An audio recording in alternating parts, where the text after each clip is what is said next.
Yung ukay-ukay, mga damit po. Ito, pakita ko sa inyo. Ayan po, yun o.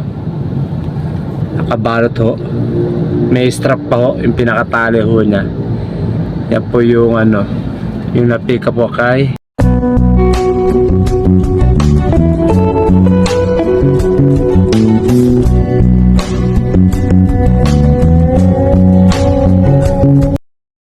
check 11:42 ng umaga. Yan, bali malapit na ako magtanghalian. Bali nakakuha po ako ng booking dito sa Transportify. Ang booking, pick up sa Quezon City dito sa may Novaliches, drop off po dito sa may Pasig City, sa may Santolan.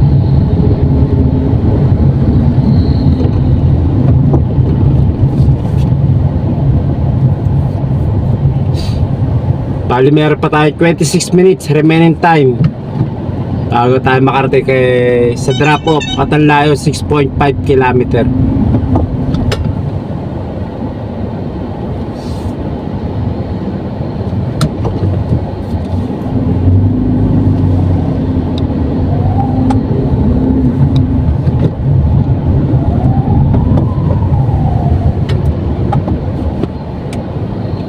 Bali ang payment po nito ni customer sa akin dito sa Transportify, cash.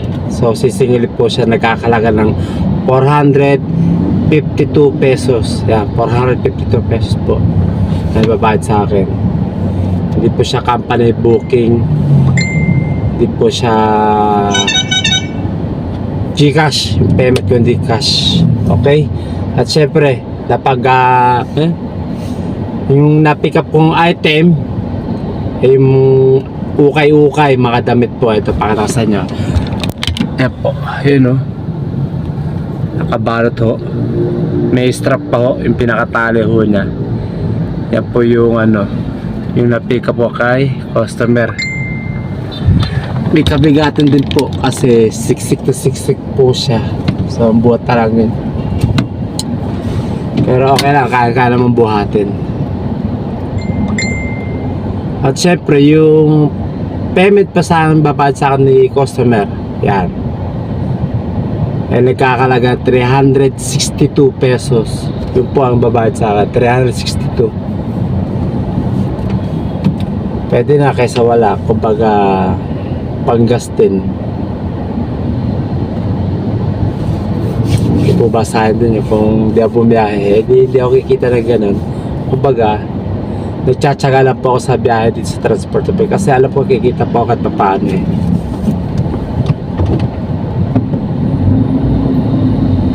Okay, mga kaibigan, yun po mga damit po na ukay-ukay po yan. Yan po yung na-pick up po kay customer.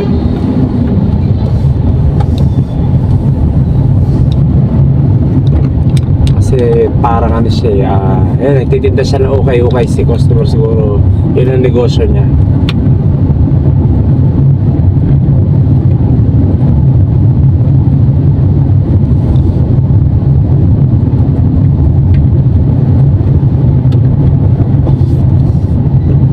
Mga nanonood ho dyan, yan, pwede ho part-time ho dito Kata ng oras, pwede ka bumiyahe. Kata ng araw, pwede ka bumiyahe. Part-time po. Kahit kunin mo lang pang-allowance mo o pang-gasolina mo, makuha mo rito sa Transportify. Pag bumiyahe ka ng isa, dalawa, tatlo, pwede na po pang-gas o pang-allowance. Pwede po part-time dito. Para kumita naman tayo katapano. Hindi po ba? Hindi puro labas lagi pera. Kailangan may pumapasok din.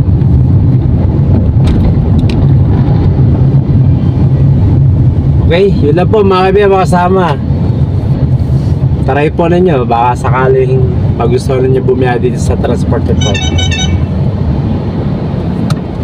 para kumita naman po kayo.